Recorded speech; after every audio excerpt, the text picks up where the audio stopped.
All right, let's jump in. Welcome to the Alumni Career Webinar, Level Up, 5 Steps for an Unstoppable Career Path with Tracy Timm, the founder of the Nth Degree Academy. I'm Maura Sweeney, Director of Alumni Career Development at Holy Cross, and I'm delighted to have you here with us today for this webinar offered exclusively for the Holy Cross community. We'll be together for an hour today. After the formal presentation, Tracy will take questions from you for as long as time allows. I encourage you to submit questions throughout the presentation by checking out the Q&A function located on the webinar control panel. We're going to try a few different things today to make this webinar a little bit more interactive than it might normally be. So we'll use the chat and encourage you to share your response with all panelists and attendees. Unlike in most presentations, when we ask you to put your phone away, today we're going to ask you to keep it close by. You'll have to wait for Tracy to explain exactly what we'll use it for, but I'm sure that it will be worthwhile. This presentation is recorded and will be made available to all participants in a few days. Now it's my pleasure to introduce you to today's speaker. Tracy Timm is the founder of the Nth Degree Career Academy, the proven career clarity system that helps high potential professionals discover, define, and drive careers they love. She has a degree in behavioral psychology from Yale University and studied design thinking with the founder of the D School at Stanford. Tracy left a successful but unsatisfying career in finance, traveled once around the world on semester at sea, and discovered her ideal career. Timm, now living her dream as a sought-after career clarity expert, organizational advisor, speaker, and author, leads you through the Nth Degree process, a proven step-by-step strategy to achieve total career clarity. She is also the author of a new book called Unstoppable: Discover Your True Value, Define Your Genius Zone, and Drive Your Dream Career. Tracy lives in Dallas, Texas, which is where she's joining us from today. And I'm delighted to have Tracy back. This is the second webinar that she's done for the Holy Cross community. And the first was a really great success. So it's wonderful to have her here with us today. With that, I'll hand things over to Tracy. Thank you so much for joining us. Maura, you're the best. I love working with you, and everything you're doing for your community is so wonderful. You guys do not know the value that you have in this woman and her providing resources for you and how dedicated she is to your learning and your development. So thank you so much for having me back. This is really wonderful. We are going to just jump right in. If you guys remember from the last time I was here, if you were there, I talk really fast. I have a lot to say. We're going to have a lot of fun. But if you're new, then I'm really excited to have you. And we're going to go really deep into these 5 steps for your unstoppable career path today. So welcome in Holy Cross alumni community. I had a lot of fun doing research on your school and background. And one of the things I love, and the reason I was so excited for this community in particular, is that I happen to be Catholic myself. So we're going to talk a little bit about why that matters today. But before we jump right in, I just want you guys to know me a little bit better so you know who you're talking to. I do live in Dallas. I have 2 little kitty babies. That's one of them. Her name is Mumu. I founded the Nth Degree, which is now our proven career clarity strategy, about 3 years ago after doing a lot of one-on-one coaching and human capital advisory. Maura did such a beautiful job with that introduction, so I won't belabor that. But the reason that I'm here today is because I realized through that process that we have 2 problems. One is the fact that most of us are really lacking clarity. We don't know exactly what it is that we want to do and why we want to do it and what that looks like in the world, what that ideal environment is. But even more so, we don't know a proven process to find that clarity. So we have 2 problems, 2 things in our way. But I realized that in every other walk of life, we have recipes for things. And so I thought maybe I could create something where we could just go step by step through a process that would help somebody find that clarity, that would get them over the hump. And so that's what we've been able to do. We've helped hundreds of clients to date create clarity and confidence and certainty in their careers so that they can have sustainable success, not just success at any cost.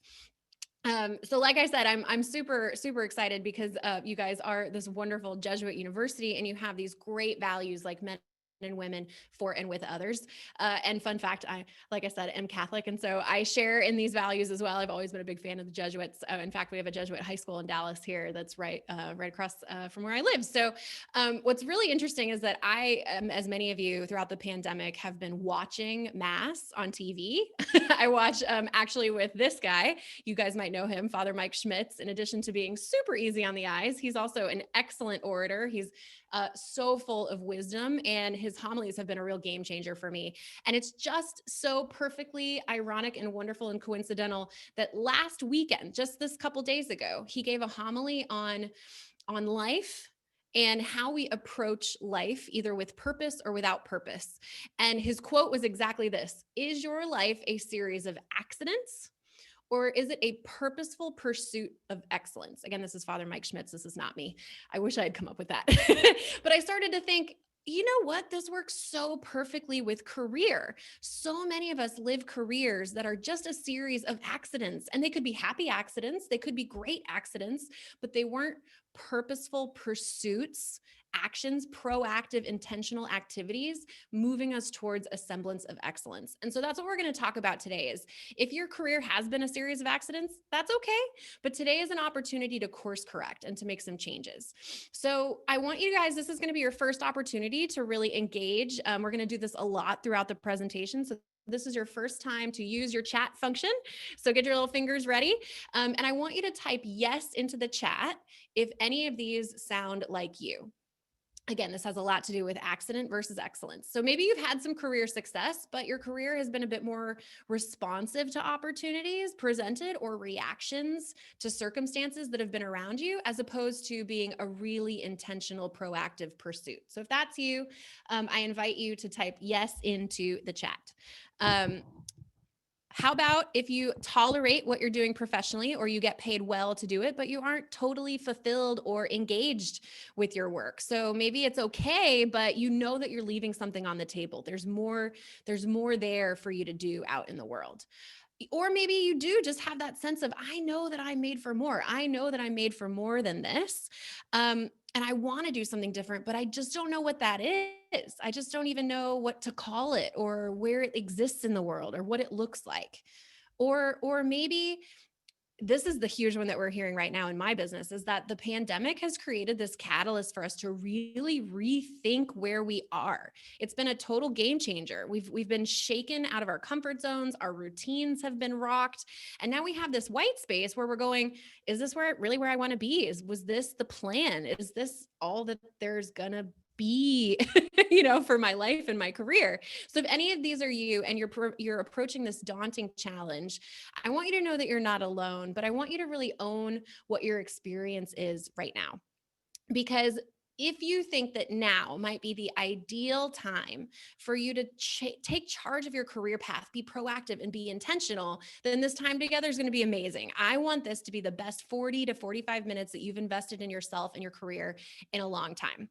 So what we're going to do today is we're going to center your unstoppable career by doing first things first. So in my business, we have 3 phases that we work people through. We call them discover, define, and drive. In the discovery phase, we help people discover their true value as a professional. In the define phase, we help them define their natural and given or learned genius zone out in the world. And then in the drive phase, we help them actually put that into action. So today we're going to be focused on discover and define activities, not drive activities. So that means if you are here to learn about how to use job boards, how to update your resume, how to talk to recruiters, this is not the webinar for you. Okay. This is the webinar for you if you want to discover your true value and define your genius zone so you can move your career forward with intention and with purpose. And this is even for those of you out there who are like, Tracy, I have no idea what it is that I really want to do. And that's okay, because we've all been there. So many of you recognize this Amtrak train. This is a train I used to take out of Connecticut anytime I could when I worked on Wall Street. I'd go to Boston, I'd go to DC, I'd just get away as much as I possibly could. And there was this one time about 2 years into working on Wall Street that I decided, you know what, self, on the train back, all I'm going to do is work on my career. And so I pulled out my handy little iPad and I decided I was going to scroll through Indeed job postings and try to see where I wanted to live and what I wanted to do and how I was going to finally leave Wall Street, because the only thing keeping me there was frankly, that I didn't have any idea what I really wanted to do. And 3.5 hours later, I didn't have an epiphany. My dream job didn't jump out of the screen at me. Instead, I was basically sucking my thumb and rocking back and forth in the back seat in the back car of the train with an anxiety attack because I had seen all of these incredible jobs, but nothing resonated with me because I wasn't targeted in my search. And it was so overwhelmed with just the sheer volume of what was out there. And it taught me this really valuable lesson. You cannot just trial and error your career. Bad things are going to happen. Anxiety attacks in front of packed train cars full of people are going to happen. And the more I thought about it, and this has come up only in the last few months, which I think is really interesting, is if you and I wanted to do anything else in life, if we wanted to bake a cake, if we needed to jump our car, anything at all, we would look up a recipe. We would look up a system. We would look up a process. We wouldn't just throw random stuff in a bowl and put it in the oven and hope we got a cake. And we certainly wouldn't take the jumper cables and just poke them wherever we thought made sense into the front of the car.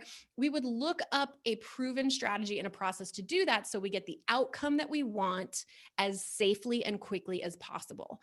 And isn't it sad that we don't have something like that for career? I think that's ridiculous. I think it's ridiculous that we have recipes for cakes and we have YouTube for jumping our cars. And yet when it comes to one of the most crucial things we'll do in life, which is spend 8 to 10 to 12 hours a day working and serving something, a greater purpose than us, we don't have a recipe for how to figure that out. And so that's what I decided I would do.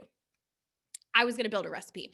So what we're going to go through today is literally the step-by-step clear recipe for clarity, for more confidence, and for more certainty in your career. So these 5 steps are going to help you look beyond what's not working, right? In fact, we're going to take you all the way back to the get-go, to the start, and help you build this from the ground up so that you have a clear path to discover and define a career that you love. So if this sounds good, then I want lots of yeses in the chat. But first, we're going to do our very first quick poll. So if you would help me out, please, Maura, our quick poll number 1 is, what is your number 1 career goal? Oops, sorry, wrong one.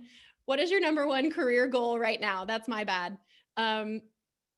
If we could change up do we have to do them in order? Did I screw that up? The quick poll is, what is your number 1 career goal right now? And so Maura's going to pull that up in just a second. What is your number 1 career goal right now? Do you want to find work that you love? Do you want to level up in your current career? Do you want to make a career transition of some sort? Are you maybe thinking about retirement or close to retirement and looking for a bonus career? Do you just want to better articulate your professional value? Or are you here for another reason? So I want you to take, everybody, we're going to give you literally 30 seconds. I want you to pick the one in this poll that is closest to where you are, closest to what you want out of your career right now, and just own it. And then we're going to close the poll and we're going to look at what our answers were from this group.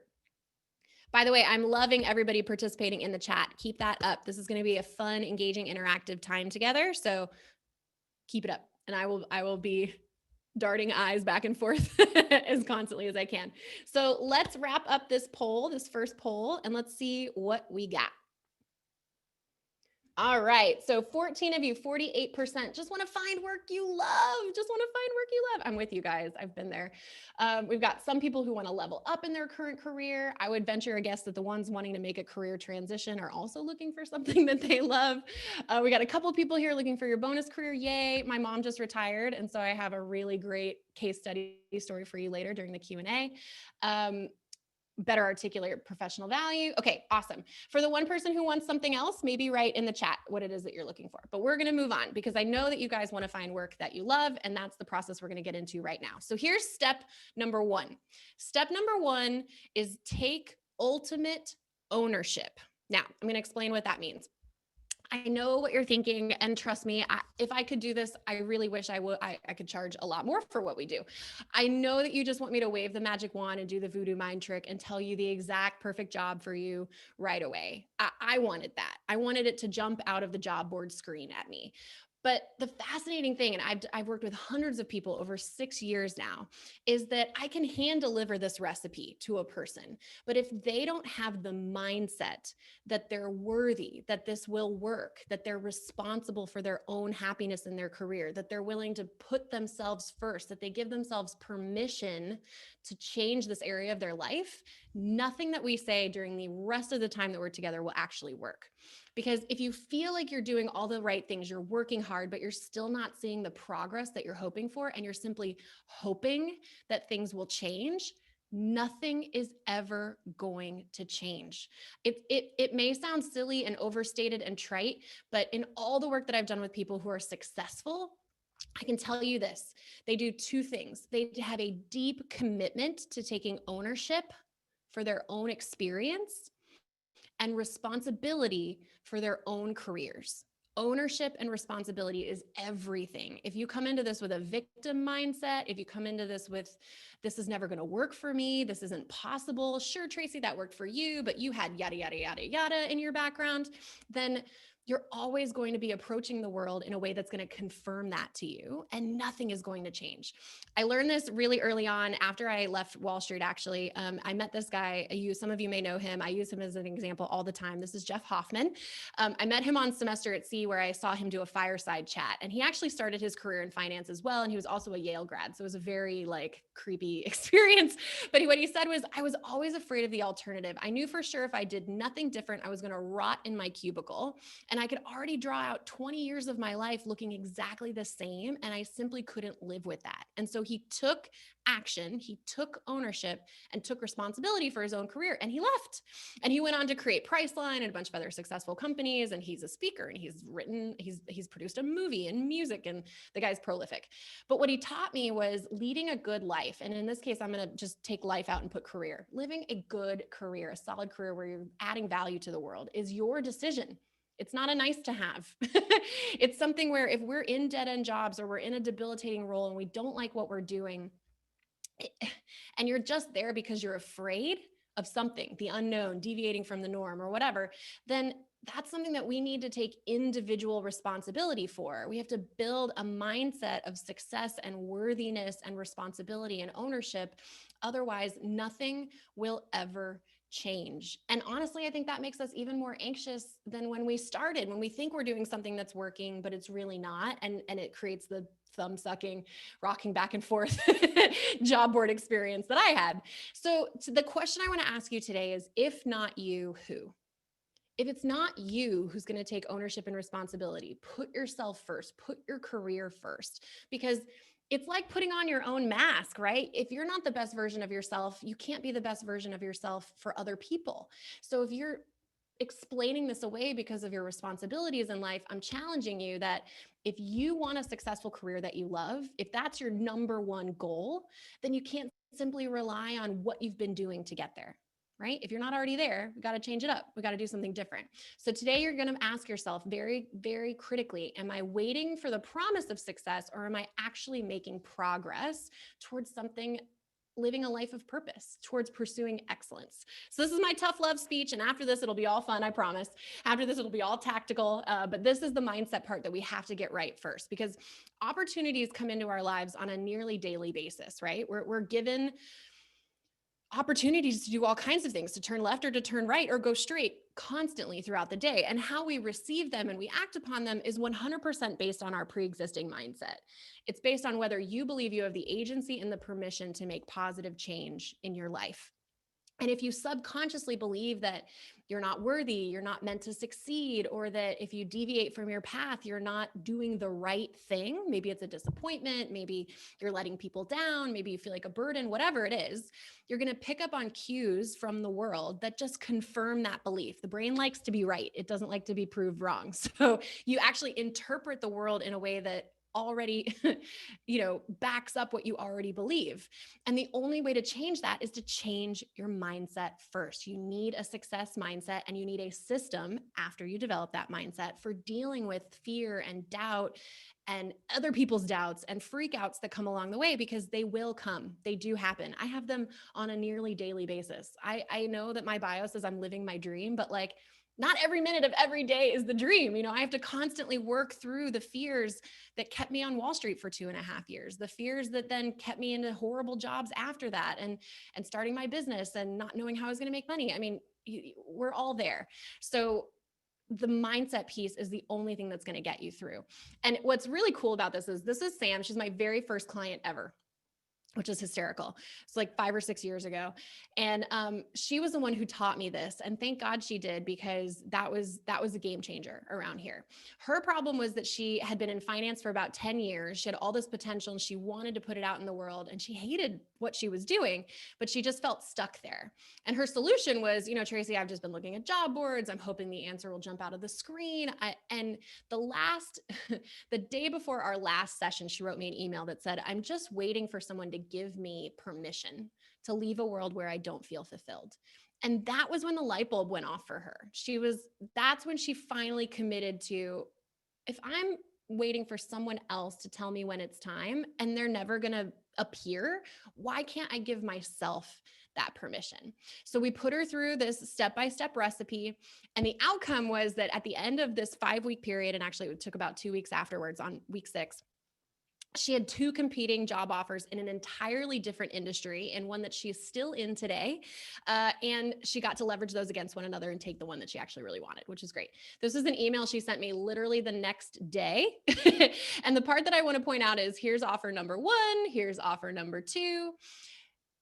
The real problem was that she was coming home 2 out of 5 nights a week crying. And what she really needed was to understand her goals and her values and her strengths and have a holistic understanding of herself so she could speak confidently, right? She needed clarity. And that's what we were able to do. So this is your next opportunity to participate in the chat. If you have never, ever, ever given yourself permission to do this, or maybe you were here last time I spoke and you already did this, then I want you to type into the chat and just own it in front of your peers, in front of your friends, in front of me, in front of Maura.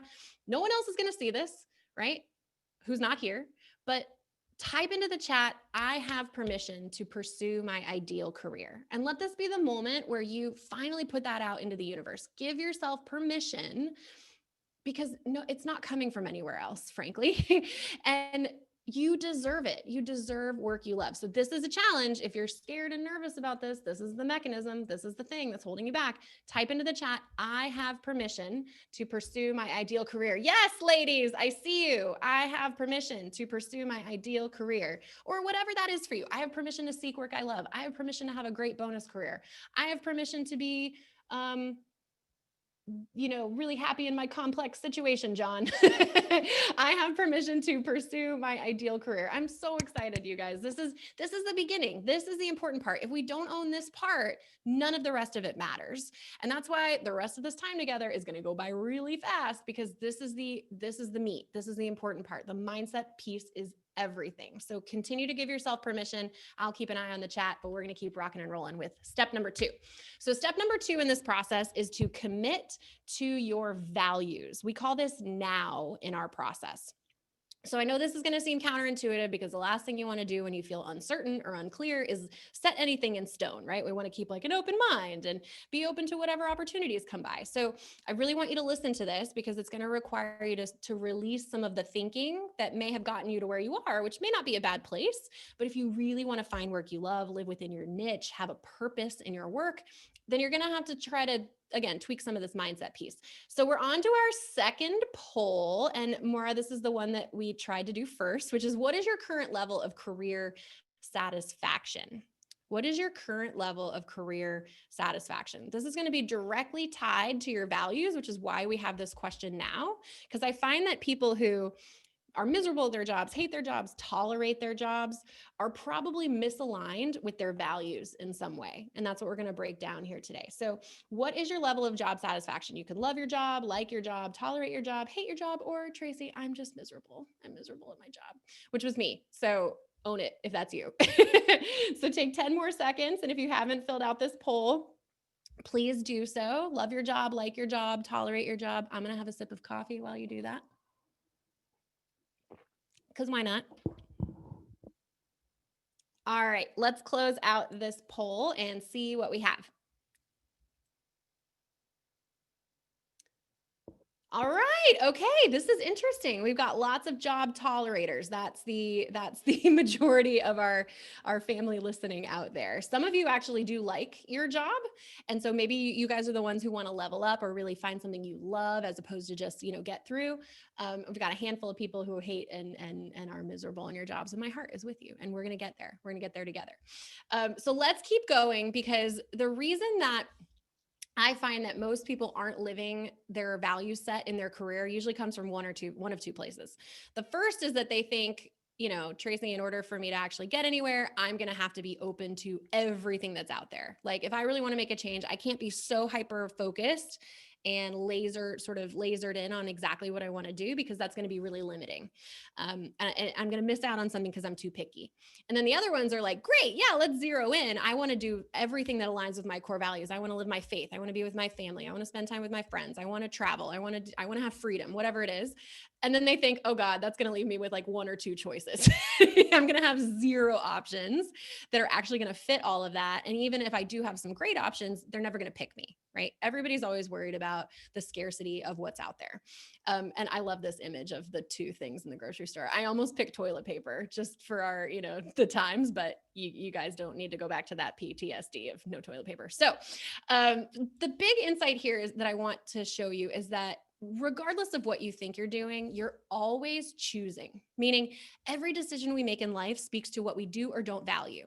Our decisions dictate our values to the world. So the question is, what are yours saying? What are your decisions saying? So if you were to compare your career choices so far, again, could be accidents, could be happy accidents, could be on purpose, and those actions, and then what you say you value, do they align or do they not align? Because even if you feel like you have no choice, you have a choice.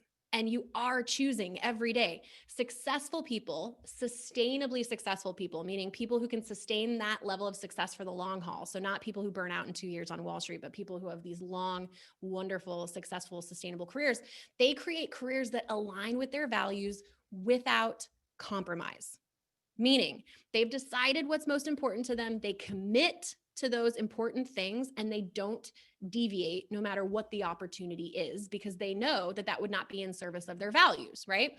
So by setting your values in advance and making choices, you actually simplify the decision-making process, which is great, because if you already know what you value and something comes along that doesn't align with your values, it's not even on the radar. It's not a possible choice. So you exponentially increase your chances of long-term success. And who doesn't want that, right? Do we all want long-term success? Yes, in the chat would be great. I will raise my hand too, right? So your core values are not just for companies. They matter for us. And that may sound trite and overdone, right? Everybody talks about core values, but when you take the time to define your unique set of values, you get to illuminate what really matters to you. So you get beyond the shiny things, you get to go deeper than what's not working, and you get to see why you feel the way you do about your career or your life in general. And the best part about this is that you already know what matters, and you will already know what matters when new opportunities come your way. So making decisions is less stressful and it's more authentic and it's easier on you, which is fantastic. So here's my 5-step core value process. This is not something you will do in the moment. This is a process you may write down so you can do it later, because it takes about an hour to an hour and a half. So the first thing that you want to do is do a brain dump of everything that matters to you. What I usually do is just start free writing. The last time I did this, I wrote warm kitten cuddles and having a bartender who knows my name, because I love warm kitten cuddles. They make me feel happy. And then having a bartender who knows my name makes me feel like I'm a part of the community, like I belong. And so those were my first 2 things that I wrote. There's no right or wrong answer to what matters to you, okay? Then you want to look at a list of core values for inspiration. So go to corevalueslist.com. That's where I usually go. There's a list of about 500 core values there, and just start circling, right, the things that stick out to you. Then you want to start grouping what you've brainstormed and all of the values that you've written down until you reach about 10 groups of similar values. So if you've got a whole bunch of things that bundle up into health, or a whole bunch of things that bundle up into faith, or a whole bunch of things that bundle up into love, then that's going to become your value, right? Then I want you to take a nap. Walk away from it. Literally, like take a nap, go to sleep, look at it the next day, let your head clear and come back to it with a clear mind. And then I want you to finalize your top 10 core values. You need to have at least 7. I would challenge you to not have more than 10 because that's a lot of cooks in the kitchen. It's kind of hard to live up to 10 values as it is. You don't need more than that. Trust me, the years when I have not lived my core values is when I had like 13 or 14. And then I don't want you to stop there. Don't stop with values. Instead, give your values some, we call it giving your values some steroids. It's actually a chapter in my book. You turn your values into commitments. So shifting your values from just something that you hold dear to a commitment is really, really important because it helps you evaluate your options in a way that's very natural and very effective because you already know what you're willing to do and what you're not willing to do. You remove the guessing game and you eliminate any unnecessary feelings, distractions that you're going to feel in the moment when you're making a decision because you already know what matters. You already made a commitment. And you create a foundation for a career and a life you love that doesn't require sacrifice because you've already committed to the things that you know already matter to you. So if you're going to make a sacrifice, it's a sacrifice that you've already deemed worthy to make because it allows you to live your other commitments. Does that make sense? I feel like I'm getting a nod from Maura, which I'm happy about. So if that doesn't make sense, we'll talk about it at the end. But commitments are everything. Living a life with your values first, I just can't even, it's infinitely better. This is one of our recent, actually she graduated about a year ago, Vivian. She had this amazing job on paper, very reputable company, making good money. But the problem was something was wrong. She just didn't know what was wrong or why she didn't feel perfectly at home in her job. And so it was during the core values exercise that she finally got a clear vision of what mattered. And she could literally see on paper, this is my job, these are my values, and this is where they're really in alignment, and this is where they're not in alignment. And that was a game changer for her. So a year later, she's landed a job that aligns completely with her values. She's doing great, still in a leadership role, was able to advocate for the change that she wanted to make, and she's happier than she's ever been, even though she had what looked like a perfect, successful job on paper already. So if that's you out there, maybe you're saying you like your job, right? This is the next step for you to level up. This is what's still on the table for you when it comes to living purposefully. So we're going to go right into step number 3, which is play your best game. In my business, in our process, we call this your nature. And this is going to be where you need to pull out your phones. This is going to be the fun part. And you guys, I'm challenging you. I'm going to do it with you. So don't, be afraid. I'm going to do it and I'm going to see what I get, but we're going to get there. Okay.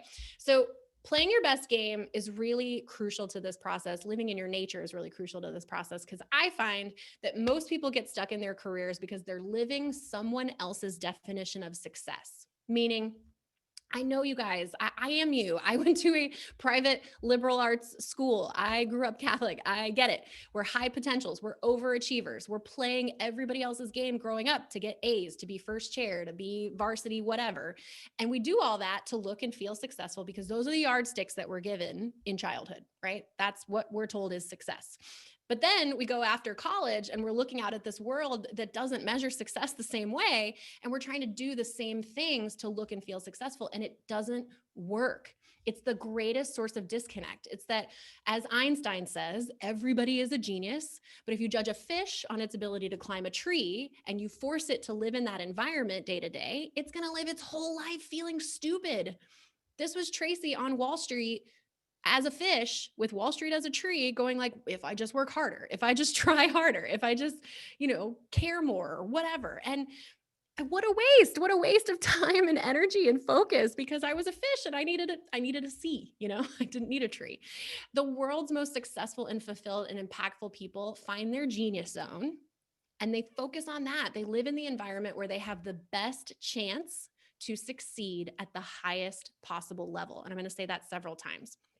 Because identifying your unique niche, this is really step 2, right? We've gone through now, and now we're in nature. Your natural genius zone is an environment where you can succeed by being yourself. So instead of trying to fit your genius into a pre-existing set of job requirements that don't feel quite right and feel like a bit of a fish climbing a tree, this is how you avoid that overwhelm. It's by having clarity into your nature and what environment is conducive to and for success for that nature. Okay. It's the biggest game changer. Now, I don't want you to get me wrong. Your natural career environment is not going to be like sitting around eating bonbons all day. It's not like the never work a day in your life. Trust me, I work a lot and really hard. But what it does is allow you to work harder and faster and stronger and succeed at a higher level because it's an environment that's conducive to your success, as opposed to an environment where your nature is a liability or a hurdle that you have to overcome in order to be successful. This was a huge game-changing mindset for me because I thought I have to be successful everywhere, as opposed to I have the best chance of being the most successful in my ideal environment. Because if we look at, let's say, Olympic athletes, who I think are my absolute favorite example of this, we've got Michael Phelps here and Usain Bolt in the other screen. Now, both of them are very highly decorated, successful Olympic athletes in their own right. But I think we all know intuitively that if we were to switch them, right, and put Michael on the track and Usain in the pool, would they beat us? Probably. But do they have the best chance at succeeding at the highest possible level in that other environment? No. It's because one was made for the pool. He's basically got flippers for feet. And the other one's got like extra muscles in his legs. Like, like they were made for their environments. Did they also work hard? Did they also have the right sort of mindset? Yes. But these are great examples, almost as great as this one, of the fact that we are made for one environment and we are not made for others. And that is okay. And it's not until we own that I think we actually have the chance of succeeding at the highest possible level. So here's how I want you guys to identify your natural gifts. This is where you're going to pull your phone out. So later on today, I want you to go find Predictive Index online and take that assessment. It measures your behavioral drives and your motivating needs. Then I want you to find the High Five Strengths Assessment. It is also free. It helps you figure out your natural strengths and skills. And then one of my other favorites is 16 Personalities. It's like a Myers-Briggs, but it helps you figure out why you do what you do. And all three of these are going to be available for you online. They're all free. But I have a live challenge for you. And I'm very excited about this because it's one of my favorite live challenges to do. We are going to sit here for about 2.5 to 5 minutes in order to finish this challenge. I want you right now to text 3 people, maybe the first 3 people that come up on your phone. And I want you to ask them one question. What are my 3 greatest strengths? What are my 3 greatest strengths? Because here's the deal. Oftentimes, we can take assessments and we can get some information and we can look at it and go, okay, that's cool. That's good to know, but how am I going to use it? Or we look at it and we're like, is that really true? But I find that other people, the people we're close to, the people we trust, are the ones who can give us objective feedback about where and how we show up in the world at our best. So I'm going to do this right now with you. And I'm going to really hope and pray that these 2 people, actually 3 people, write me back. What are my 3 greatest strengths? And then when I hear back from them, I'm going to write this in the chat. Okay. I'm doing this right now. So do it. Do it, do it, do it. If you're waiting and you're like, she's really not going to sit here and wait for us to do this, you're wrong. We're doing it. And I'm going to keep sending this to, let's see, one more person. Who do I want to send this to? I'm going to send it to my friend Sierra. It's for a presentation. What are my 3 greatest strengths? And I'm going to sit here and I'm going to wait until I hear back from one of these people. And I want you guys to do this right now. What are my 3 greatest strengths? Send it to 3 people you trust. Just 3 people who you think know you really well, would give you really honest feedback, are going to pump you up, are going to make you feel good. I promise it'll be worthwhile. And I'm going to wait until I hear back from one of them. What are my 3 greatest strengths? In our process internally in the Nth Degree, we call this your interpersonal mirror, or the mirror effect, which is, I find that, let's say you were to ask 20, 25 people this exact same question, you will probably only get, and this is in my experience, 4 to 5 different types of answers. 4 to 5 different types of answers. Because when we show up as our best out in the world, we show up consistently. And if you can capture that, then you can leverage it moving forward. Oh, I got one. Okay.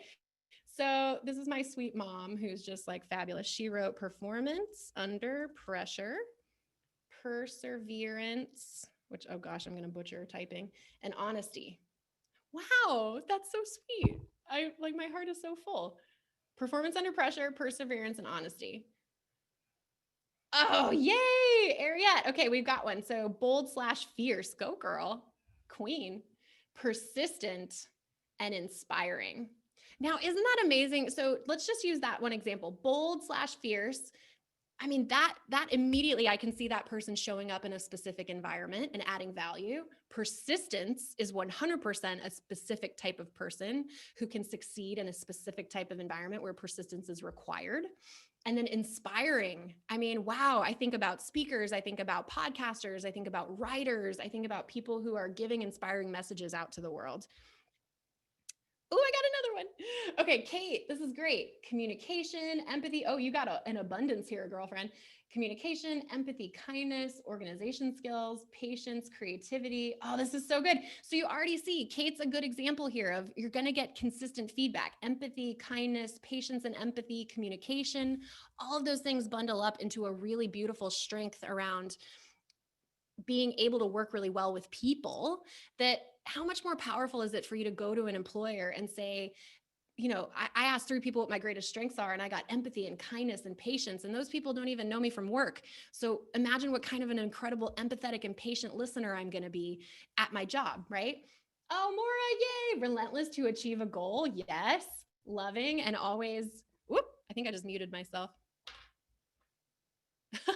Relentless to achieve a goal, loving, always moving forward, creative, driven, good with people. Oh, you guys, my heart is so full right now. This is so great.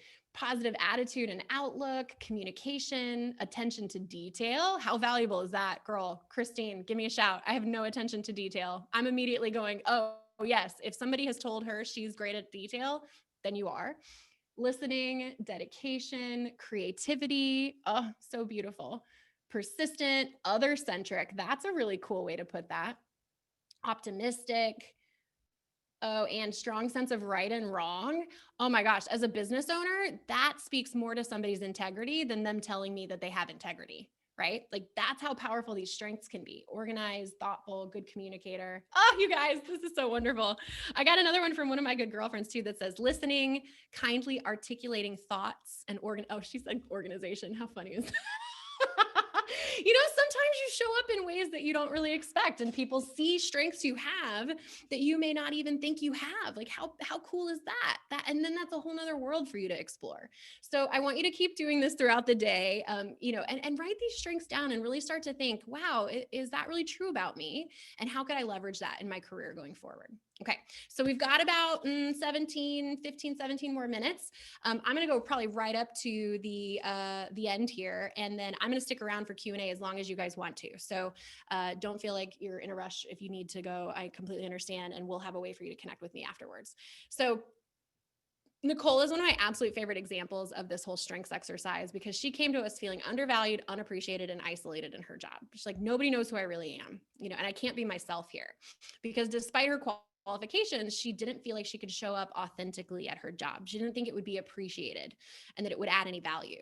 So through assessments and then this mirror exercise, she finally understood that her drive to connect with others and her need for deep emotional connection in her role was going to be crucial for her success. If she didn't get to be that person, she wasn't going to be able to show up completely and be as successful as she possibly could be. And so now she's in this job where she literally told me in an interview, I'm doing my soul's work, which is like just totally blew my brain. And she's so fully aligned that she can bring herself to the table all the time. She said she even showed up in like the break room the other day and they were having a random debate, had nothing to do with work. And she actually got to be herself, give her real opinion. And people were like, oh, that's really interesting. Like, how amazing would that be to just get to show up authentically as yourself? Like that's just incredible. Okay, so that was step 3. Step 4 is going to be discover your ninja skills. So in our business, we've already gone through now, which is values, nature, which is your gifts and your strengths, right? And then now we're into nurture, which is skill-based and knowledge-based. Okay, so again, is this you? Because this was me. Are you spending hours on job boards and LinkedIn, hoping your dream job will pop out of the screen at you? Are you paralyzed, thinking that you're gonna have to start your career from scratch because you don't have any transferable skills? I mean, that's how I felt when I was leaving Wall Street, which I'm gonna tell you about in a second.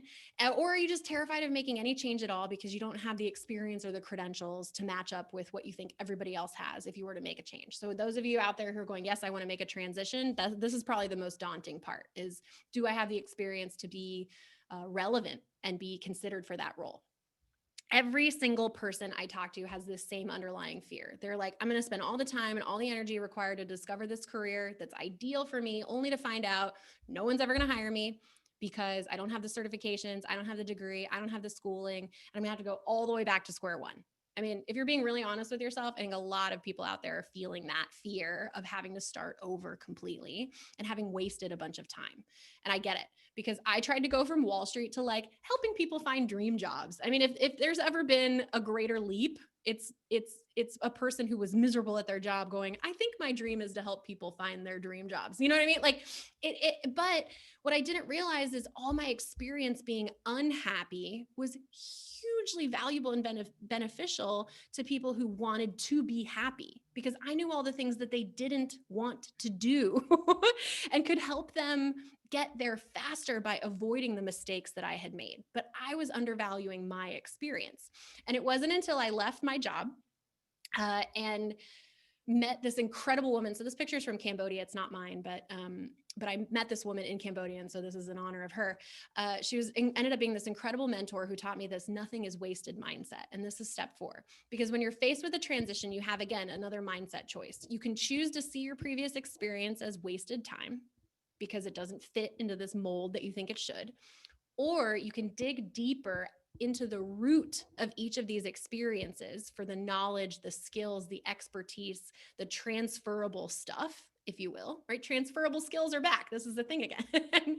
And what that is creating a nothing is wasted mindset, because you've decided, I will not waste these experiences. I will not allow that time I spent in a miserable job or just tolerating my job to be wasted time. I am going to get value out of it. But you have to choose that. This is what we call your ninja skills. So in our business, there are 3 places where you can find your unique ninja skills, which is what you can transfer, what you can bring to the table in any environment, not just the environment you learned it. Okay. So the first is work. That's going to be the most obvious, right? We've got paid work that we've all been doing. We have unpaid work that we do, whether that's volunteering or things like that. The second, and maybe the second most obvious, is your education. So look back at what you learned, right, from Holy Cross. Look back at what you learned even in informal educational environments. Maybe you've taken classes here and there. Maybe you've listened to speakers. You've built up a knowledge set that's really valuable. And then the last one that we all overlook is our life. What do your hobbies have to say? What does your travel experience have to say? What do those random extracurricular things that you end up doing have to say about the value you could actually be adding in the world?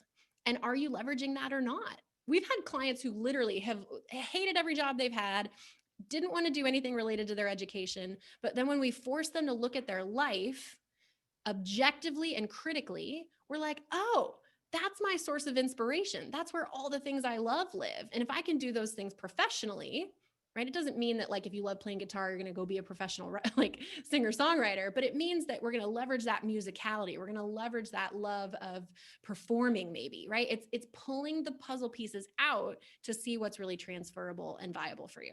So this is how I want you to do this. Again, this is another process that you won't do today, but I invite you to do after we're done here.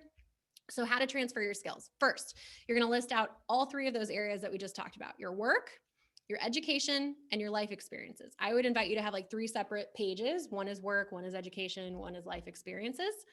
And then you're going to go through each experience. So like write out your previous jobs, write out all your education, write out your major life experiences. And you're going to ask yourself the following critical questions. Number 1, what did I enjoy the most about this thing? So again, work, education, life, travel, etc. Number 2, what did I learn from this? Literally, life lesson, actual knowledge, whatever it is. What did I learn from this? And 3, what can I use going forward? Or better question is, how can I use this going forward? I'm going to change that actually after this presentation. How can I use this going forward? Because if you put it into the what terms, then you're judging it ahead of time. If you ask yourself, how can I use this? Then you have to be creative about that piece of knowledge or skill or expertise. I have a bonus question for you. This is my personal favorite, which is, what do I want to stretch towards? Meaning, what are you curious about? What do you find fascinating? What can you just read about or learn about or dig deeper into? What books are on your shelf? What do you want to learn more about? What do you want to stretch towards? And not only is that going to show you something that's innately fascinating for you, but it's also going to show you something that has longevity and sustainability because you're curious to go deeper. You want to learn more, which is great. Okay. Allie is a great client who's a perfect example of this. She's very big on her, anonymity. And so we don't show her picture. But Allie was stuck and unclear around her professional value. In fact, when she came to me, she said, I've lost my vision and my career goals. And so I've lost confidence in my path. Like I've gotten here for a reason and I'm proud of it, but I know I'm made for more, but I don't see the vision and I don't have confidence in where to go from here.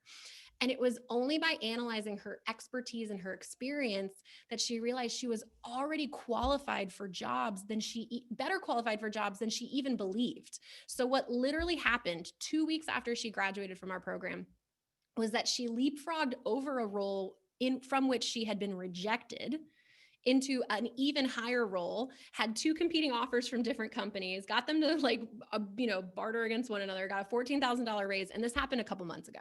Like this is happening all during COVID. So what I'm telling you by this is that if you can dig into your transferable skills, you can make a narrative for how you're already ready for a job that you may not even feel like you're qualified for right now, but you are because you have the experience. You're not just leveraging it. You're just not leveraging it or articulating it properly to get to the next step. But it comes down to you doing the work, doing the deep dive into figuring out what those skills and knowledge and expertise are. Okay. So let's recap real quick and then we're going to wrap up and then we're going to get into Q&A, which I'm so excited about. And then I have a couple freebies for you guys here at the end. So number one, we talked about your mindset. Remember, ownership and responsibility is everything. We call that no. Then we talked about now, which is your values and your commitments. So knowing what matters to you and committing to that. Then we talked about what we call your nature, right? Your nature is your gifts, it's your personality, it's your behaviors, it's all these beautiful things that your friends have said to you and your family and whoever, which is lovely. And then finally, your nurture, which is your skills and your knowledge and your expertise, all of those things that you're not going to waste going forward, okay? So last but not least, step 5 is claim your niche before it's too late. This is my my PSA for all you people out there who think you're hiding in the job that you're tolerating. You're not. So this is my last poll. I just want to know where everybody is in their career. And this is going to be helpful for you looking forward. It's more for you guys than it is for me. So would you characterize yourself as early career, early mid, late, or you're like in your bonus career, like maybe you're considering retirement, you are retired and you want to keep working and do something you love. Are you less than 5 years, 6 to 15 years, 16 to 25 years, 26 to 40 years, or over 40 years into your career? These are arbitrary, so just run with it. Don't feel labeled. Trust me, we did the best we could. So how long have you been working is the question. How far along are you in your career? So we'll do about 10 more seconds for that. Again, this is more for me than it is for you, just to think about where you are on the spectrum of your life. Actually, what's fascinating is another Father Mike Schmidt's thing was he printed out this piece of paper that has a box for every week of a life that lasts about like 90 or 100 years. And you can find what box you're on based on what week of your life it is. And he was like, this is where my box is. Like, what have I done with all my boxes? You know, like it really scared me actually. Cause you think about like, oh, have I done enough with the time that I've been given? So, okay, awesome. So we've got 8 or so that are early and early mid. We've got a couple mid to late. And then we've got another big handful of the late career people. I love this. This is great. You guys are in the right place because I know it's cliche, but it's never too late. And there's something to be learned about this process at every phase of our career. And it's always about leveling up to the next level, right? That's why we're talking about leveling up today. So thank you for being honest in that. That's awesome. Okay, moving right along. I wanted you to know where you are in your career because I want you to know that everything that you've learned and experienced so far has led you to this moment, right? All of those, I believe that we're here for a purpose. I believe life is purposeful especially if we do it with intention. So everything matters. Everything that you've learned so far has led you to where you are right now. But if for some reason that's not working for you, if you're struggling to figure out what you want to do, if you're looking for the courage to leave, please just know that you can't force this on yourself. And that if you don't change the way you think or learn, then nothing's going to change, right? If you consider this moment as a turning point, then you've got to have a new way of thinking, a new way of defining work you love, and a new way of making decisions. And that's why this claiming your niche is so important. So in order to figure out what your niche is, again, this is the process that I want you to go through after this, is you take your new mindset, you commit to your values, you add an appreciation of your gifts, right? Your nature, you leverage those skills, and we pull all those puzzle pieces together to illuminate a niche for you. Okay. And your niche is really the intersection of your nature and your nurture. It's where your values and your gifts and your skills all meet. That's going to be your professional niche. And in order to put those puzzle pieces together, again, this is the process that I would invite you to consider doing after we're done here today. So you take one value at a time. You then compare it to your gifts and your nature and figure out where they overlap. Then you layer in whatever relevant skills or knowledge or expertise come from your nurture. And that is one component of your niche. And what's really cool is that creates kind of a value stack. So if you really value something and you're naturally good at it and you have experience in that area, that makes you a really dangerous asset, right? That makes you special, and it makes you more valuable in that role than other people would be, because you care about it, you're naturally good at it, and you have practice in that area. That's the value stack that we want to build. And so you just do that one by one through your values until you're done. And then once you have all 7 to 10 of those things, you've crafted a niche for yourself. And this is what we help people do. This goes without saying. This is me on TV. It was super early in the morning. That's why I look really tired. But I was invited to talk about the career myth. And this is something that I think we're breaking down constantly, is that we think that careers go in this linear, progression. And what we're really seeing is that because of how things have shifted and the changes that have happened in recent history, and just the sheer number of options that we have for our career, we can't expect our careers to follow this well-defined path or conveyor belt, right? That's why we have to work so hard to define our own niche, because if we're not advocating for ourselves and our own niche out in the world, it's not just going to pop up linearly on this conveyor belt. It doesn't just exist out in the world perfectly and easily for most people. We have to create it for ourselves. And the cautionary tale here is that this is exactly what happened to me. I thought I could just go through life doing sort of things the same way, but I'd committed, I quit Wall Street. I was doing the right thing, but I still had to learn this the hard way. And that's because I ended up taking a job that frankly was a horrible fit for me. I was a horrible fit for them, but I did it because I thought that's what we're supposed to do, right? I need a full-time job. I need benefits. I need dental again, whatever. And I ended up getting fired from this job that I basically tolerated going to every single day. Like, I'm with you, people. I get tolerating your job, but I'm here to tell you that if you aren't on fire for what you're doing, especially when unemployment is so high, especially when companies cannot afford to just have people on the bench not doing anything and not adding value, they're going to find out. They're going to figure you out, and they're going to take you out of the driver's seat and make decisions for you. I'm really grateful this happened to me. In the moment, I was not. In the moment, I was like, I went to Whataburger and got a shake and a honey butter chicken biscuit and was driving around Dallas, not knowing what to do with myself. But what happened, that was the catalyst for me to start taking ownership of my own life, honestly. That's when I started a company. That's when I built this trademarked methodology. That's when we started making money finally. And that's when we started helping our clients do exactly the same thing. But I had to learn it the hard way. And that's what I invite you to not have to do today. That's why we're here. So again, if you say this is what you want, but you're not taking action to get it, it's not going to happen. So today is your action item. Claim your niche before it's too late. Okay. That is my gift to you. So again, just to recap, this is what you need to win. Your mindset. Whoop, there we go. Your mindset, a commitment to your values, an appreciation of your gifts, knowledge of your skills, and a unique professional value-added niche. And you need to take action to go and get it. So today you have a choice.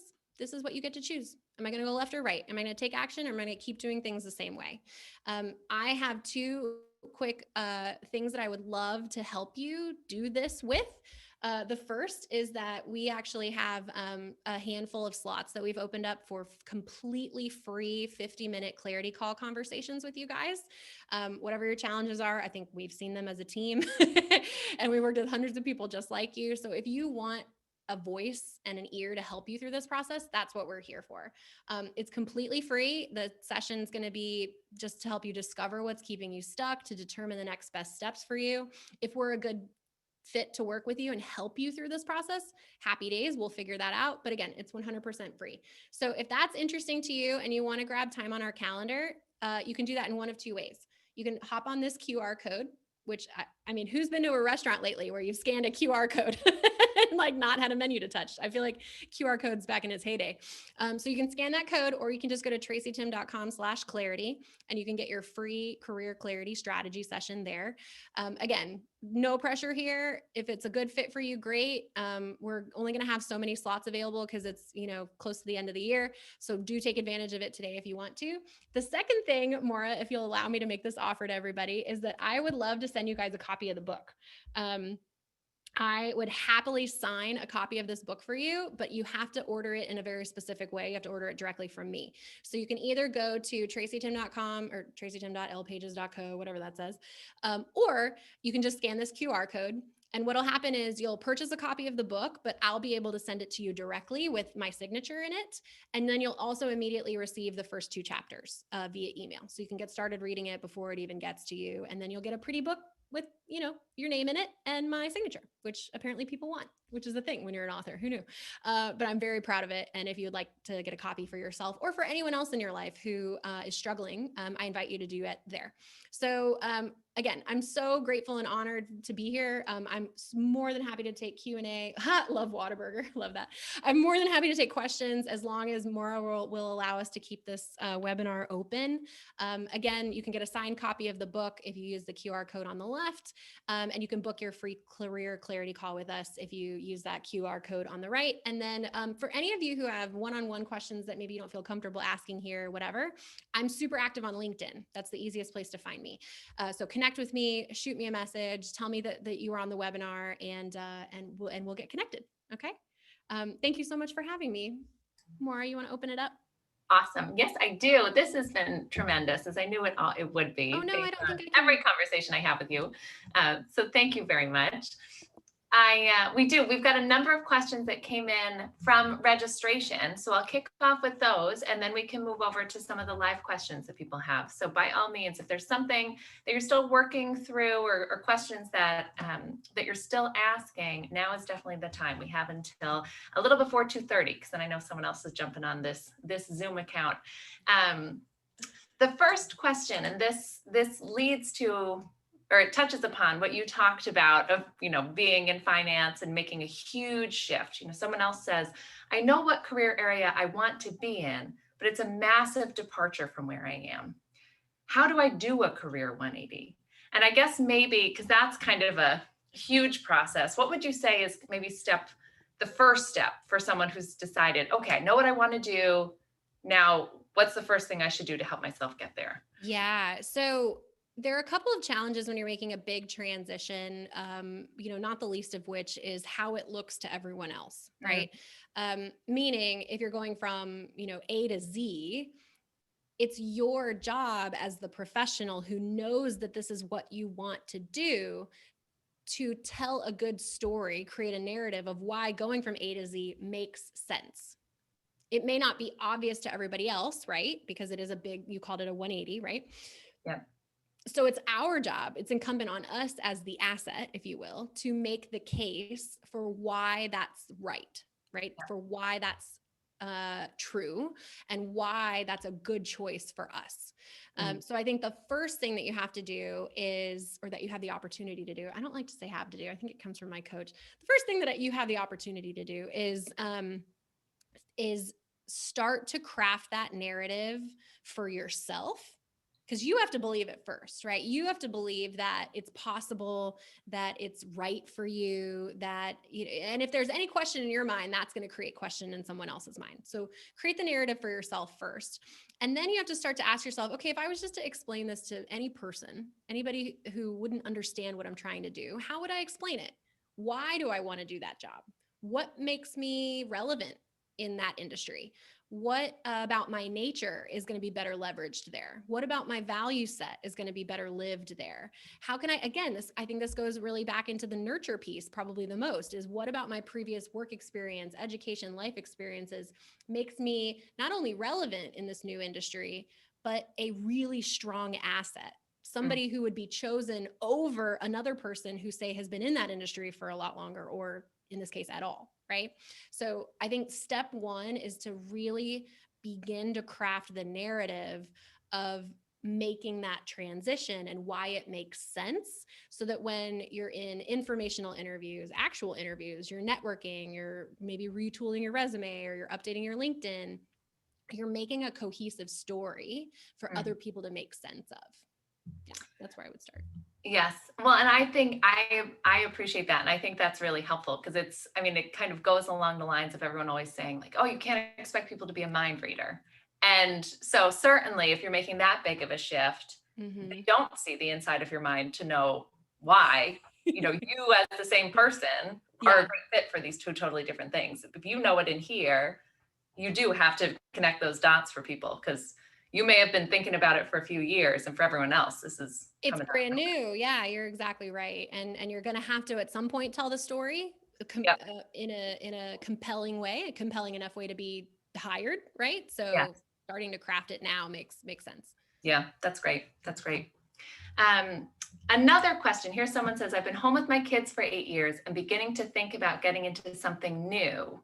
Yes. Where do I begin? And this, kind of similar to people who are looking to make a big shift, but if you've been out of the workforce, and so maybe there's a perception that your skills are rusty. Where would you have people start? Oh, this is so good. So I think there are two important things that this person can do if they haven't done this already. Number one is that core values and commitments piece, to really understand, okay, if I do go back into the workforce, how much and at what expense and via what terms, like really get clear on why you want to go back, what you want to get out of it. And maybe your core values now center around a sense of mastery or being a good example for your kids as a working professional. Or we hear that all the time from women, like they get pregnant and they call us and they're like, I just want to be a good example for my kid and I hate my job. And now I want to love it, so that they see that that's possible. We get one of those calls a week, right? So you've got to figure out why you're doing what you're doing. What's the purpose behind it? What values is it going to serve? And then I think the second thing that's probably good to do is a comprehensive sort of life audit. So look at your whole life and ask yourself, what's going on in every area? What's going on in my social life, in my sort of non-existent professional life? What's going on in our financial lives as a family, or if it's just you, what's going on in my financial life? Every little bit matters. And once you get a sense of what's going on globally, then you can start to really consider what opportunities are actually going to be a good fit for your life and your lifestyle and your values. And that way, you're not just going out into the working world going, I'm an amazing, homemaker and mom, and now I want to work. You're going out into the working sort of community and you're saying, this is exactly the type of experience I want to have because it's additive to my life. And this is how I'm going to be able to add value out in the world. And then honestly, I think one of the hardest things to do in making a transition like that is to see and honor the value of the skills that we've learned outside of what would look like a normal work experience. Because man, I love hiring moms. They're so organized. They're on top of everything. They have a sense of urgency, right? They want to get stuff done. Because if they don't, there's a serious consequence. So again, this is another opportunity to direct the narrative in your favor by not just letting your experience speak for itself, because if you're going back into the professional world as mom, then people are like, this isn't relevant. You have to tell them why it's relevant. Like, what about what you've done in the last 8 years, which is keep humans alive, which is like no small feat, right? What about that is going to make you a great employee? What about that is going to add value to that company? What about that is going to make your boss's life and job easier? And if you can put those, your value in those terms, great.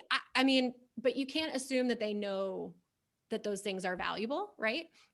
Yes. And it's incumbent on us to not just assume that our experience speaks for itself, especially in a big transition like that. Yes. And it goes back to what you were saying about just really clearly crafting that story and doing so with the confidence. And like you were saying all along, that you believe in what you're saying and that you believe in yourself and you believe in your skills. Yes. I totally agree with that. And I think too, it's really important, especially for parents who are looking to make that transition, to not completely give up on everything else. Like, you don't have to go back to the workforce at the total expense of your children and your family. In fact, it's probably a more powerful narrative to talk about how being a mom, being a working person makes you a better mom, or, you know what I'm saying? Like,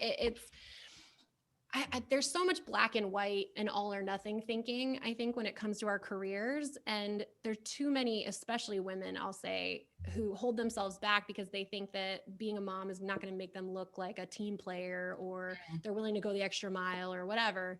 When in reality, I think that you have a really compelling story and way more value add than somebody who's never, again, kept humans alive, who has done that successfully. To just, it's a huge opportunity to break down the skills and the knowledge and the expertise that encompasses, and then repurpose it in a professional environment. Yeah, no, and that's wonderful. I did a talk with a very senior alum who actually said she realized that she was the one who kept holding herself back. Yeah. And once she finally stopped doing that, I mean, she's leading a Yeah, US operation for I a want to see her talk. company. Yeah, yeah. So it's true. I mean, no, we get in our own way all the time. I know All the it. time. Here's a great question of someone who is not trying to get in their own way and they are ready to move forward very Yes. quickly. So they said, what are some steps you can take early on in your career to find yourself in a leadership or manager position? So good for you for asking this question. I love this. Okay, so first and foremost, I want you to know, in case no one has grabbed you by the shoulders and told you this yet, everyone knows that you don't know what you're doing. When you're just starting out, everybody around you, the biggest secret that nobody's telling you is that they all know that you don't know anything, right? But what do we think at 22, 23, 24, 25? I have to look like I know everything. I have to show up as a professional. No, your job is to learn. Your job is to learn as much as you can, as quickly as you can, and never make the same mistake twice. That's your job, right? So if you want to get into a leadership or management position, start asking questions about how to do that and just drink it in. I mean, the best thing that I think I ever did was find really incredible mentors of two kinds. One that would be my sponsor, so someone who would actually pull me up the ranks and advocate for me. The other one who was just my shoulder to cry on, who I went to when things were going badly, right? Yep. And it was those two people who could help me see a path somewhere, right? But then could also, every time I came up against something where it was my 23, 24-year-old brain trying to figure it out, they gave me perspective, right? Does that make sense? Yeah. So I would just realize at the baseline, everyone knows that you don't know what you're doing. So your job is not to look as though you know what you're doing all the time. It's to learn how to do what you're doing well.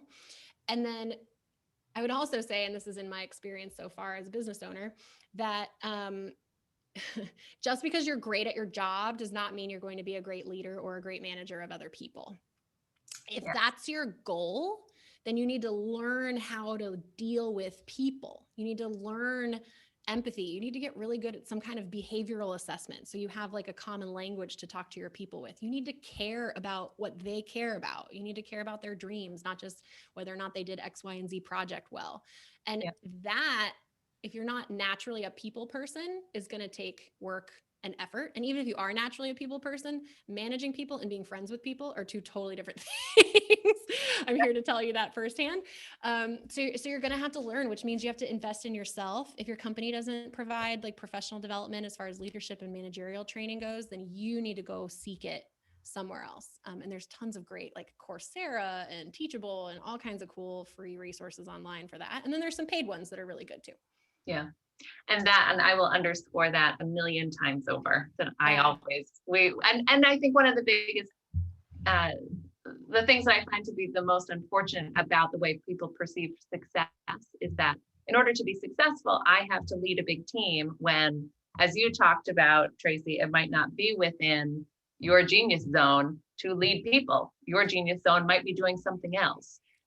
I love that, Maura, because like my mom, for instance, she's just retired from a 31-year career at a large travel technology company. And she was an individual contributor at the principal level up until the end, because she's like, she could manage people and she's actually pretty good at it. She's a very good people person, motivator, but she didn't want to, right? And so she just decided, I want to be at the best possible, highest level of what I love doing. And I don't want to manage people. I don't want to do that. And, but again, it goes back to your definition of success, which is up to you, but is easily influenced by all kinds of other, outside perspectives. Right. It's true. Which I think, going back to that values and grounding it in the values, like you said, helps you to do that a little bit more easily. I sound like a broken record, but at the end of the day, I saw this. He was actually a Catholic executive speaker who was represented by YCP, Young Catholic Professionals, here in Dallas. And he taught this to us. He was like, listen, your life and what becomes of it dials all the way back to your commitments and your habits. Like if you're committed to doing things habitually, that's the person you're going to be. And that's what your life is going to become. So you know what he and his wife did every year? I thought this was brilliant and so simplified everything. They would literally sit down and they would write out their family's 10 or so commitments, at least for that next calendar year. And some of them were silly. One of them, I think number one was like, we want our kids to stay in the same high school until they graduate. We don't want to mess with their high school experience. And one of them was, we want to live in an old house. Okay. One of them was, they're committed. Like he didn't want his wife to work. So great. So whatever her name was, isn't working. All these things. Right. And then if an opportunity came his way, he's a senior executive at a company here in Dallas. He gets offers all the time from like other states, other countries, other companies, whatever. And he was like, if something comes across my desk and it's not in Dallas, near a place where I can own an old home, and it would require my wife to go back to work, and it would require my sons to go into a different school, we don't even look at it. It's not even on our radar. Like it doesn't get through the filter where I even consider it, let alone lose sleep and make a pro con list and all this other crap. Right. Like, and to me, I was just like, wow, what if all of our decisions in life could be that simple because we were so clear ahead of time on what we valued. And I wrote it into the book. It's, and I quote him actually, and I tracked him down and I used his actual like speech, which he okayed, which was amazing. He's in the footnotes. His name is Russell. It was so inspiring to me that you could simplify life like that, because how many times have you or I'm a pro con, like to decide where to go to college, my pro con list had weighting scales and numbers and a whole math system behind it. Like I just agonized like crazy. So I wish that I had learned that earlier in my life. I think it would have saved myself a lot of heartache and sleepless nights and, things like that. And I know you're living that too. And that's really cool. Yes. Well, and that's where, and I think by creating that list, they gave themselves permission to say no, which no, I think that element of permission that you talked about is really, really important, both permission to allow yourself to make a change, but also it's okay to say no if it's really just not right for you. Agreed. And I love it. Totally agreed. Yeah. It's sometimes saying no is the hardest thing, right? Like I had a business partner, and again, sorry, if you have another question, I was just going to tell another story. I was entertaining a business partner earlier this year, actually, like right when COVID started, we started working together, and we worked together remotely the entire time that we were considering potentially bringing him on board as a partner. And what the irony of all irony is that he's like, listen, I'd like to go through the program that you have for Clarity so that I can feel good, representing it, selling it, whatever. He decided it wasn't the right opportunity for him as a result of going through the program, which is perfect because I don't want a partner who's not in their genius zone working across from me, right? I want a partner who is doing their part and it's equal and opposite of mine and it's value add. But it just made me laugh because he's like, listen, I love you. I love the program. I love the team you've built. I love everything you're doing in the world. I believe in your mission. But I have so much clarity as to what I want to be doing that this isn't the right opportunity for me. And how much harder would that have been for him to say no and walk away? Right? It's like being in a relationship where you're like, this person has all these great qualities, but like, this isn't what I want for my life. It's hard to walk away. It's hard to walk away from jobs and opportunities that look really juicy and awesome, but it's easy when you know what really matters to you. Right. And when you've been miserable once before, been there, and you say, I'm not doing that again. Yeah, Yeah. that was my number one business goal. Is like do not create a cage of your own making. Create a business that lets you be yourself and, live as a good example. And we try to do that every day. Yes. Well, let's ask, I've got one more question for you. And Sure. this, is relevant to some people right now, but relevant to all of us at some point in our lives. Any thoughts on second careers and changing tracks a bit later in life? We're all going to be there eventually if we're not there right now. So, and parting thoughts on this piece. So I'm really happy to say that I've had firsthand experience with this actually right now, because it was my mom's plan to retire 2 years from now, actually. And she is the house that preparation built. Like, she plans everything way in advance. She has backup plans for plans and backup plans for backup plans. And so she had all the math figured out of like, I'm going to, eliminate my 401k and turn it into an annuity. And then I'm going to retire in 2 years and yada, yada, yada. And she knew exactly what she was going to do. And then the coronavirus happened and her company immediately tanked. They were at like negative bookings, and all they do is bookings as a business. So they started immediately going around and asking people, are you willing to take early retirement? If so, we have these amazing packages. She's been there for 31 years. So her package was like 10 months of full pay, 10 months of Cobra, health insurance. Like, she couldn't afford to say no, right, to this opportunity. It's free money for 10 months. So she takes it. But that meant that she's retiring 2 years before her plan. Yeah. And it freaked her out. She's like, I don't know what I'm going to do if I'm not doing what I've been doing, even though she was not happy doing what she was doing. The company had changed over 30 years. She wasn't, with a team she really enjoyed. She wasn't being appreciated, all the things that we hate, right? It's the boss and I'm not appreciated and whatever. Yeah. So she went through the program. She went through my career clarity program, and she came out realizing that a job that she had when she was in her early 20s, one of her very first jobs, was actually her dream job. Wow. She looked at all of this life experience, all of these work experiences, and she's like, it was that. She's like, I loved everything about it. I felt good doing it. But it required her to go all the way back and look at her skills, look at her values, look at her nature, all this stuff. And so now she's calling herself a technical writer. She's working with one of those like offboarding companies, where they have a coach and whatever, and they're helping her with her resume and all that jazz. But she knows what to call it. She knows why she likes it. She can articulate her value in that area. And she's, in her early 60s. And so if you're going to have a bonus career and you want to compete, you want to keep working, then there has to be a really strong articulation of your value to where someone would say, yes, I'll hire you, even though maybe you're only going to work 5 years, 2 years, whatever it is, over somebody who could be here for 30 or 40, because you add that much more value. Does that make sense? Yes. Because they're willing to make that investment if they don't have to train you, if you're going to add value from day one, all that kind of stuff. So,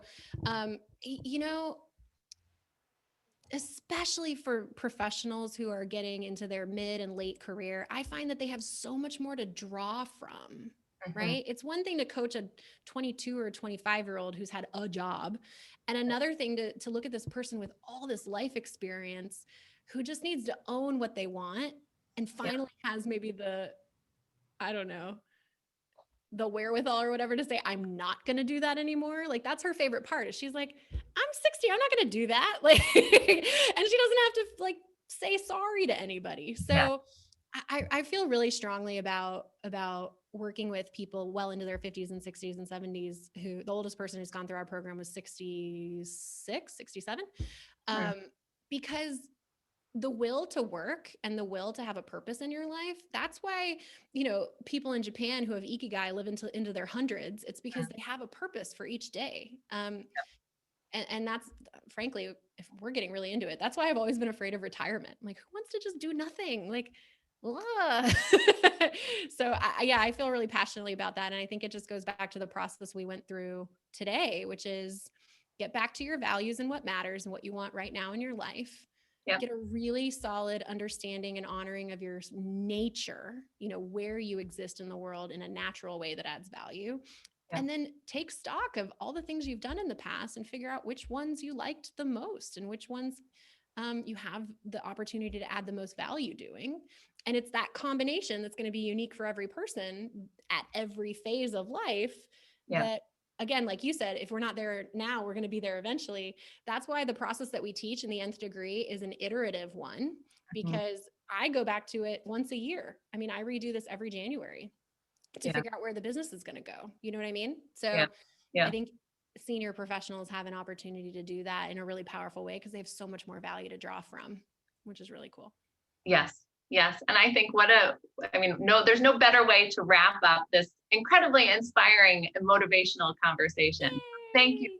Tracy, because I do Uh, think that this is really good for all of us. And I think I can tell from the chat, it really fills everyone up. And I think a lot of people are going to feel really energized and motivated after this conversation today. I know I've got a lot of homework that I've written down for myself to do. so much. But yeah, I mean, if you guys are still here and you're going to do some of these exercises, please feel free to reach out to me, whether it's LinkedIn or Maura, directly for some help, because we've got exercise sheets out the wazoo for all this stuff. And I'm happy to walk you back through the process. And of course, I think you recorded this as well. So Yes. people can go back through it. And yeah, I'm just so grateful for you guys and the work that you're doing, the platform, and love working with you. So thank you so much. Yeah. My pleasure. Yes, and as Tracy said, it's been recorded, and I'll share this with everyone once the recording is up on YouTube.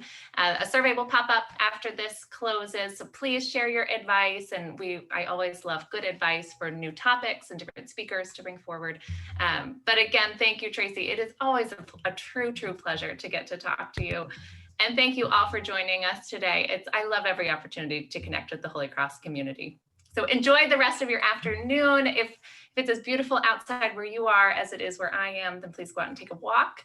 And I look forward to seeing you all again soon. Take care. Thank you, Tracy. Thank you.